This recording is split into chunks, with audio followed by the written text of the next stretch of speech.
When you're trying to learn a new skill, where do you go? Well, if you're trying to learn the piano, you hire a piano teacher. If you're trying to learn how to build a birdhouse, maybe you go to Home Depot. If you're trying to learn to be frugal, you might just come here. Hi everybody, my name is Sarah and I am the owner of frozenpennies.com. I'm a financial coach and as a family we are debt-free. Today I want to give you some great tips if you want to learn to be a little bit more frugal. These are frugal hacks for beginners. Now I come from a very long line of frugal women. I'm pretty sure I've been frugal since birth, but I did have to teach my husband how to be a little bit more frugal. If you don't know, he retired last June and we have had to tweak and hone our frugal skills in order to make that happen. Now that our income is less monthly than it used to be, we had to go through and change up a few things that we normally do that we were maybe spending a little bit more on. So I had to go back to my roots to find these 7 frugal living hacks for beginners as a refresher for myself. And I thought I would share these with you too. Number 1, set some goals. Now I'm not talking about I want to retire by the time I'm 35 kind of goals, or I want to own a beach house, or I want to pay for my children's college education. I'm talking about the amount of money that you're spending in each area comparative to the percentages that experts say you should focus on. Now these are just goals, right? So for example, you could start with the 50-30-20 rule, which means 50% of your income is for expenses, home, transportation, car insurance, groceries, bills, essentials, things that you have to pay for. 30% goes toward the non-essential stuff. Netflix, going out to eat, clothes, other entertainment, and 20% goes into savings. Now this is a very, very broad type percentage rule. I don't do well with the 50-30-20 rule only because there seems to be too much freedom and I like concrete specific rules. So what I like to do is head toward the Dave Ramsey percentage rules. It just makes more sense to me because I am a micromanager and I do like to know exactly where my money is going. So these are much more helpful to me. So I have some notes here for us today so I don't miss anything. Housing, 25% of your monthly income. Transportation, 10%. Food, 10 to 15%. And savings, 10%.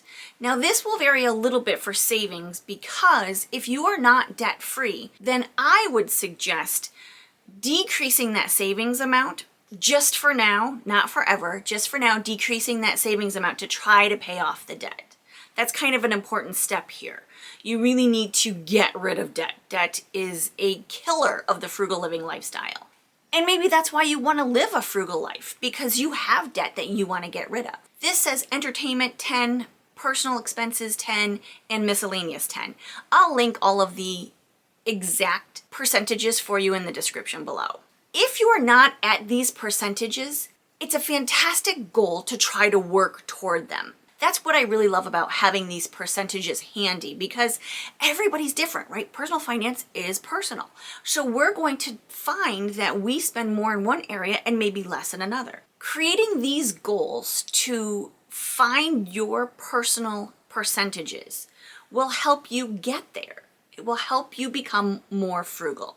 If you make $2,000 a month and you spend $500 a month on groceries, the 10% of $2,000 a month is $200 a month. But you're not spending $200, you're spending $500. Can you decrease that savings to get closer to that 10% goal? You might not be able to get to $200 a month. That might be quite the cut. But can you work toward that goal? Make it a game. I always like to make personal finance a game. I love to play the saving money game. It's one of my favorite sports. Number 2, start small. You don't have to go all in unless that's your personality. I'm an all or nothing kind of girl. I don't like to do baby steps. I'm not good at that. If I'm going to do something, I'm going to be committed. I'm going to make a decision quickly, and I'm going to go all in. But if you are not like that, if you need those baby steps, you need to just dip your toe in the water instead of jumping in full cannonball, then try these small tips. Try cutting back on the things that you spend the most money on. Try cutting back on the things that you tend to overspend. Again, let's go back to food because that's easy. We all know how expensive groceries are, but we all know that there are ways that we can cut back. We all know that we're probably not doing the best that we can here. Same goes for personal spending and entertainment. Yes, we love our entertainment. Yes, we love to find joy in our lives. But that doesn't necessarily mean we have to spend $500 a month on entertainment. Maybe we can try cutting back on that and finding other ways to have fun and find joy in our lives. Also consider a spending freeze. Spending freeze are a fun gamification to saving money. If you just pick a weekend, we're not spending any money on anything that we don't have to have this weekend.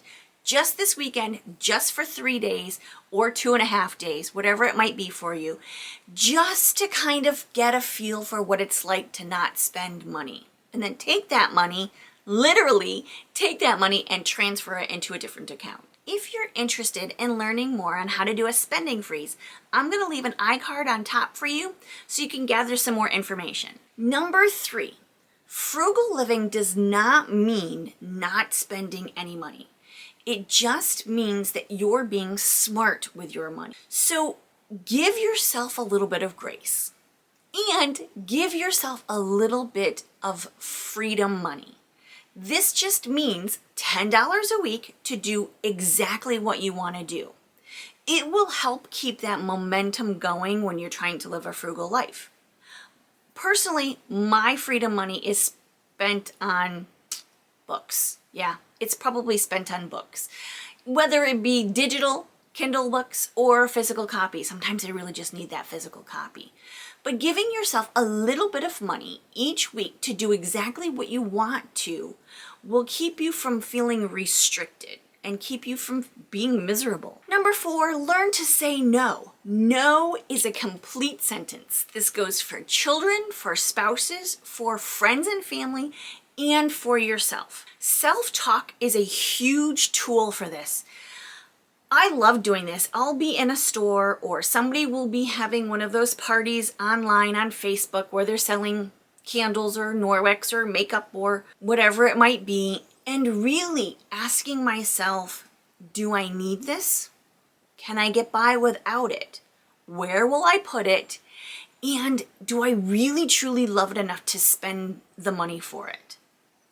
Most of the time for me, I can pretty much talk myself out of anything, especially when it comes to spending money. Sometimes all of those answers just lean more toward, yeah, I do need it. And I do want it. And that's the hard part. If you really, really want it, trying to talk yourself out of it is a battle. Sometimes I'll put it in my cart, or sometimes I'll write it on a Post-it note and stick it there and just give it a couple of days and go back to it. Learning to say no to myself is truly a difficult thing to do. But I'm an adult, right? We can do hard things. And learning to say no to myself was one of those things that I learned, and it didn't come easy. Number 5, know what you're spending. One of my goals for this year, for the entire year of 2023, is to track my spending on groceries and food. I want to know, as a year, how much we have coming in, how much we have going out, but specifically because I know that food is our weakness as a family, how much we're spending each month on food, on groceries, on pizza, on date nights. All of those things, I want to know how much we're spending. So that is my tracker. For this year, that's my goal, to know how much we're spending on food. But the same goes for everything. The joy of having online banking is you can see each and every transaction. If you're a cash-only person, save your receipts. Knowing how much you spend is the first step in decreasing that amount. And being aware is so important. I mean, you don't know what you don't know, right? So having that amount of money, knowing how much you're spending and knowing where it's going is the first step in becoming more frugal. Number 6, address your spending issues. We all have those areas in our life that we want to do better. We all have habits that we have. Going to Target, for example, might be a habit, and picking up the things that are not on our list, putting them in our cart, might just be a habit. Many people just really love Target. I'm one of them. I totally get it.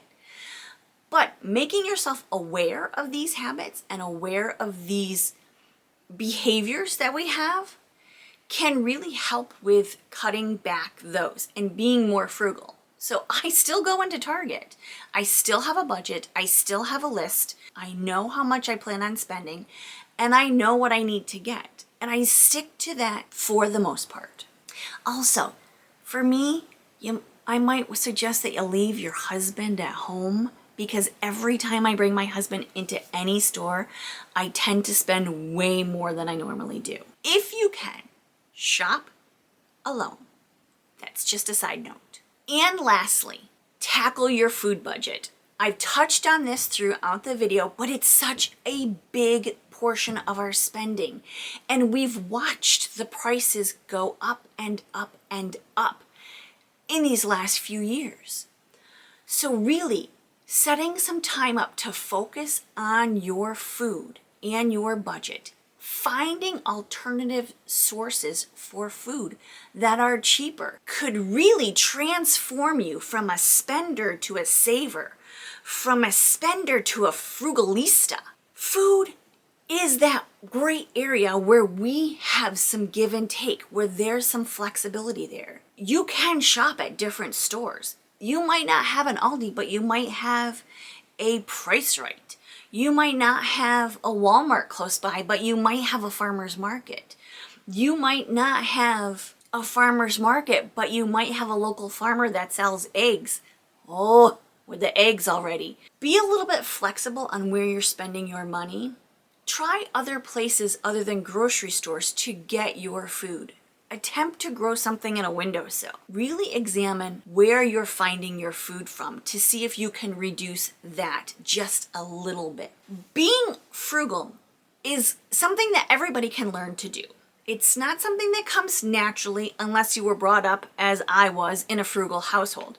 But if you were not brought up in a frugal household, or if you were brought up in a household that was too frugal, you might as an adult have decided that that's just not for you.